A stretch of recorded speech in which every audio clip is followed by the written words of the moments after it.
തൃശ്ശൂരിൽ മാത്രമല്ല, കേരളത്തിലാകെ സുരേഷ് ഗോപി എത്ര വലിയ ഇമ്പാക്റ്റാണ് ഉണ്ടാക്കിയിരിക്കുന്നതിൻ്റെ ഉദാഹരണമാണ് എല്ലാ രാഷ്ട്രീയ പാർട്ടികളും മാധ്യമങ്ങളും തൃശ്ശൂരിൽ തന്നെ കിടന്നു മേയുന്നത്.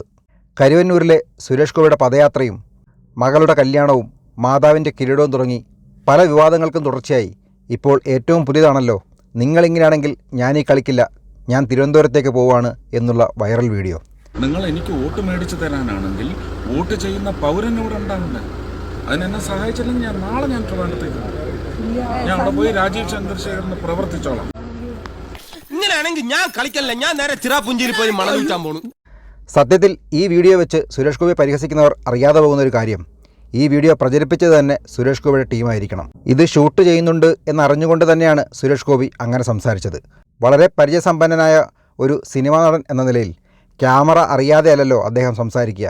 അപ്പോൾ പിന്നെ എന്തായിരിക്കും സുരേഷ് ഗോപിയുടെ ലക്ഷ്യം? അതല്ലേ ചിന്തിച്ചത്? പറയാം. ഇത്തവണ ഏത് രീതിയിൽ നോക്കിയാലും എല്ലാ വശത്തു നിന്നും സുരേഷ് ഗോപിക്ക് അനുകൂലമാണ് തൃശ്ശൂരിൽ കാര്യങ്ങൾ. കോൺഗ്രസിന് സിറ്റിംഗ് എം പിയെ തന്നെ തൃശ്ശൂരിൽ നിന്ന് മാറ്റേണ്ടി വന്നത് സുരേഷ് ഗോപിക്കുണ്ടായ അഭൂതപൂർവമായ ജനപ്രീതി കാരണമാണ്. ഇന്ത്യ സഖ്യത്തിൻ്റെ ഭാഗമായി കോൺഗ്രസും CPIയും തമ്മിൽ ഉണ്ടാക്കിയ ധാരണ പ്രകാരം തിരുവനന്തപുരം തരൂരിനും തൃശ്ശൂർ VS സുനിൽകുമാറിനും എന്നതാണ് അവരുടെ പ്ലാൻ. പക്ഷേ ഈ പ്ലാൻ കേന്ദ്ര നേതൃത്വങ്ങൾ തമ്മിലാണ് ഉണ്ടാക്കിയിരിക്കുന്നതെന്നതും തരൂരിന് കേരളത്തിൽ ആവശ്യത്തിലധികം ശത്രുക്കൾ സ്വന്തം പാർട്ടിയിൽ തന്നെ ഉണ്ട് എന്നതുകൊണ്ടും പൂർണ്ണമായി ഈ പ്ലാൻ വർക്കൗട്ടാകാനും പോകുന്നില്ല. പക്ഷേ രാജ്യത്ത് ഒരു സീറ്റെങ്കിലും വേണമെന്നുള്ളതുകൊണ്ട് CPIക്ക് വേണ്ടി പ്രതാപൻ നേർച്ചക്കോഴിയാണെന്ന് വ്യക്തമായിരുന്നു. എങ്ങനെയെങ്കിലും അനിലക്കരയ്ക്ക് ഈ സീറ്റ് കൊടുത്ത് സ്കൂട്ടാകാനെന്ന പ്രതാപന് കിട്ടിയ ലോട്ടറിയായിരുന്നു പത്മജയുടെ BJP പ്രവേശനം. പത്മജ വേണുഗോപാലിനെ BJPയിൽ എത്തിച്ചതിന് പിന്നിലും സാക്ഷാൽ സുരേഷ് ഗോപി തന്നെയാണെന്ന് ഉറപ്പാണ്. ഇത്തവണ ജയിച്ചാലും തോറ്റാലും സുരേഷ് ഗോപിക്ക് ക്യാബിനറ്റ് റാങ്കുള്ള മന്ത്രിസ്ഥാനം നരേന്ദ്രമോദിയുടെ വാഗ്ദാനമാണ്.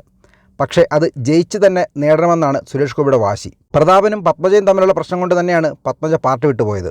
എന്നാൽ പത്മജയെ കൂടെ നിർത്താൻ മുരളീധരൻ എന്ന സഹോദരൻ ഒന്നും ചെയ്തില്ല എന്നതുകൊണ്ട് നേർച്ചക്കോഴിയെ മാറ്റാൻ കോൺഗ്രസ് തീരുമാനിച്ചു. സ്വന്തം അനിയത്തിയെപ്പോലും കൂടെ നിർത്താൻ കഴിയാത്ത ചേട്ടൻ തന്നെ തൃശ്ശൂരിലെ നേർച്ചക്കോഴിയാവട്ടെ എന്നവർ കരുതിയതിൻ്റെ ഫലമാണ് സർപ്രൈസ് എന്ന് വിളിക്കുന്ന ഈ സ്ഥാനാർത്ഥി മാറ്റം. പത്മജയെ കൈവിട്ടതിൻ്റെ ശിക്ഷയായിട്ടാണ് പ്രതാപന് സീറ്റ് നിഷേധിച്ചതെങ്കിലും സത്യത്തിൽ പ്രതാപൻ രക്ഷപ്പെടുകയാണുണ്ടായത്. ഇലക്ഷൻ കഴിഞ്ഞ് മുരളീധരൻ തോറ്റു കഴിയുമ്പോൾ അച്ഛൻ കരുണാകരൻ്റെ തട്ടകം പോലും നിലനിർത്താൻ കഴിയാത്ത മകൻ എന്ന പേരിൽ മുരളീധരൻ പാർട്ടിയിൽ ചെറുതായി ഒറ്റപ്പെടും. ഞാനായിരുന്നെങ്കിൽ ജയിച്ചേനെ എന്ന് പ്രതാപന് വെറുതെ വീമ്പും പറയാം. CPIയുമായി കോൺഗ്രസ് കേന്ദ്രതലത്തിൽ ധാരണ ഉണ്ടാക്കിയതുപോലെ പിണറായി വിജയനുമായി BJP കേന്ദ്ര നേതൃത്വവും ചില ധാരണ ഉണ്ടാക്കിയിട്ടുണ്ട് എന്നത് പരസ്യമായ രഹസ്യമാണ്. അതുകൊണ്ട് തന്നെ തൃശ്ശൂരിൽ സുരേഷ് ഗോപിയുടെ വിജയം ഉറപ്പാണ്. മുരളീധരൻ വന്നത് നിയമം ആവർത്തിക്കാൻ വേണ്ടിയാണ്. പക്ഷേ സ്വന്തം നാട്ടിലെ 3ാം സ്ഥാനം മുരളീധരനെ കോൺഗ്രസിൽ തുടരാൻ കഴിയാത്ത വിധം വലിയ നാണക്കേടുണ്ടാക്കും എന്നത് ഏത് തലത്തിൽ ബാധിക്കും എന്നതുകൂടി അറിയേണ്ടതുണ്ട്. ഇലക്ഷൻ കഴിഞ്ഞാൽ മുരളീധരനും പാർട്ടി മാറേണ്ടി വന്നേക്കാം. BJPയിലേക്കാണോ അതോ CPIയോ CPMോ എന്നത് മാത്രമാണ് സംശയം. കോൺഗ്രസിൽ മുരളീധരൻ അപ്രസക്തനാകുമെന്നത് ഉറപ്പാണ്. VS സുനിൽകുമാർ നാട്ടുകാരനാണ്, ജനകീയനാണ് എന്നൊക്കെ പലരും പറയുന്നുണ്ടെങ്കിലും സുരേഷ് ഗോപി ഇത്തവണ വലിയ രീതിയിൽ കരുത്തനാണ്. ഒന്നാമത്, ലോകം ആരാധിക്കുന്ന പ്രധാനമന്ത്രി നരേന്ദ്രമോദിയുടെ കേരളത്തിലെ ഏറ്റവും വലിയ അടുപ്പക്കാരൻ എന്ന ഇമേജ് തൃശ്ശൂരിലെ സാധാരണക്കാരുടെ ഇടയിൽ മകളുടെ വിവാഹത്തിന് നരേന്ദ്രമോദി വന്നതോടെ ഉണ്ടായി. പിന്നെ ഉറപ്പായും കേന്ദ്രമന്ത്രിയാക്കും എന്ന ജനങ്ങളുടെ ബോധ്യം. അതിനുമപ്പുറം അദ്ദേഹം തോറ്റിട്ടും തൃശ്ശൂർ കേന്ദ്രീകരിച്ച് നടത്തിയ പ്രവർത്തനങ്ങൾ. മാത്രമല്ല, കഴിഞ്ഞ തവണ സിനിമാ മേഖലയിൽ നിന്ന് ഒരു ബിജു മേനോൻ മാത്രമാണ് സുരേഷ് ഗോപിക്ക് വേണ്ടി സംസാരിച്ചതെങ്കിൽ ഇത്തവണ സുരേഷ് ഗോപിയെ സിനിമാ മേഖലയുടെ പ്രതിനിധിയായി തന്നെയാണ് സിനിമാ സംഘടന അമ്മ പോലും കാണുന്നത്.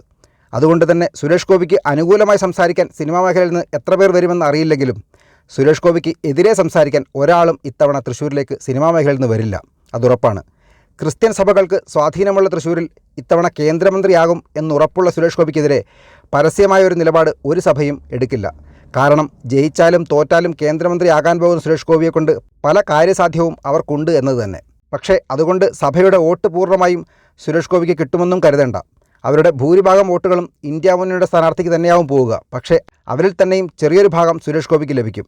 പക്ഷേ ജയിച്ചു കഴിയുമ്പോൾ സഭയാണ് ജയിപ്പിച്ചത് എന്ന അവകാശവാദവുമായി അവർ സുരേഷ് ഗോപിയെ സഭയുടെ മന്ത്രിയാക്കാൻ വീണ്ടും ശ്രമിക്കും. അതും നമുക്ക് കാണേണ്ടി വരും. പറഞ്ഞു വന്നത്, ഇത്തവണ സുരേഷ് ഗോപിക്ക് ആകെ ഭയക്കേണ്ടത് സ്വന്തം പാളയത്തിൽ നിന്നുള്ള പടയാണ്. കൂടെ നടക്കുന്ന പലരും പൊയ്മുഖമുള്ളവരാണ് എന്ന് സുരേഷ് ഗോപിക്ക് വ്യക്തമായി അറിയാം. അതുകൊണ്ട് തന്നെയാണ് ഞാൻ പറഞ്ഞത്, ഇന്നത്തെ വൈറലായ ഈ വീഡിയോ ആരോ ഷൂട്ട് ചെയ്യുന്നുണ്ട് എന്നറിഞ്ഞുകൊണ്ട് തന്നെയാണ് സുരേഷ് ഗോപി അങ്ങനെ സംസാരിച്ചത്. സുരേഷ് ഗോപി വളരെ വ്യക്തമായും കൃത്യമായും സ്വന്തം പാളയത്തിലെ കുറുക്കന്മാർക്കുള്ള മെസ്സേജ് നൽകുകയാണ് ആ വീഡിയോ വഴി ചെയ്തത് എന്നുള്ളതാണ് വസ്തുത. അതായത് ഇന്നുവരെയും ഇലക്ഷൻ തീയതി പോലും പ്രഖ്യാപിച്ചിട്ടില്ല. കഴിഞ്ഞ തവണത്തെ പോലെയല്ല, BJP ഇത്തവണ വളരെ നേരത്തെയാണ്. സുരേഷ് ഗോപി വ്യക്തമായി പറയുന്നത് കൂടെ നിന്ന് പണിയാനുള്ള ശ്രമം ആരുടെ ഭാഗത്തുനിന്നുണ്ടായാലും അത് ഞാൻ നരേന്ദ്രമോദിയെ അറിയിക്കും എന്ന് തന്നെയാണ്. അതായത് എൻ്റെ ശരികൾക്ക് വേണ്ടി ഞാൻ നടത്തുന്ന പ്രവർത്തനങ്ങൾക്ക് വേണ്ട പിന്തുണ കേന്ദ്രത്തിൽ നിന്ന് കിട്ടിയില്ലെങ്കിൽ ഞാൻ എൻ്റെ സഞ്ചിയുമെടുത്ത് തൻ്റെ ഗ്രാമമായ അരുവാക്കുറിച്ചിയിലേക്ക് തിരികെ പോകും എന്ന് അണ്ണാമല പറഞ്ഞ അതേ ഡയലോഗ് സുരേഷ് ഗോപി ആവർത്തിക്കുകയാണ് ഞാൻ തിരുവനന്തപുരത്തേക്ക് പോകുമെന്ന മനഃപൂർവ്വമുള്ള ആ പ്രസ്താവന. അതുകൊണ്ട് തന്നെയാണ് ഞാൻ പറഞ്ഞത് ഈ വീഡിയോ വൈറൽ ആക്കിയതുപോലും സുരേഷ് ഗോപി തന്നെയാവണം. ഇത്തവണ സുരേഷ് ഗോപി തൃശ്ശൂരിലേക്ക് വരുന്നത് വ്യക്തമായ പ്ലാനോടുകൂടി തന്നെയാണ്. കളമറിഞ്ഞാണ് കളി തുടങ്ങിയിരിക്കുന്നത് തന്നെ.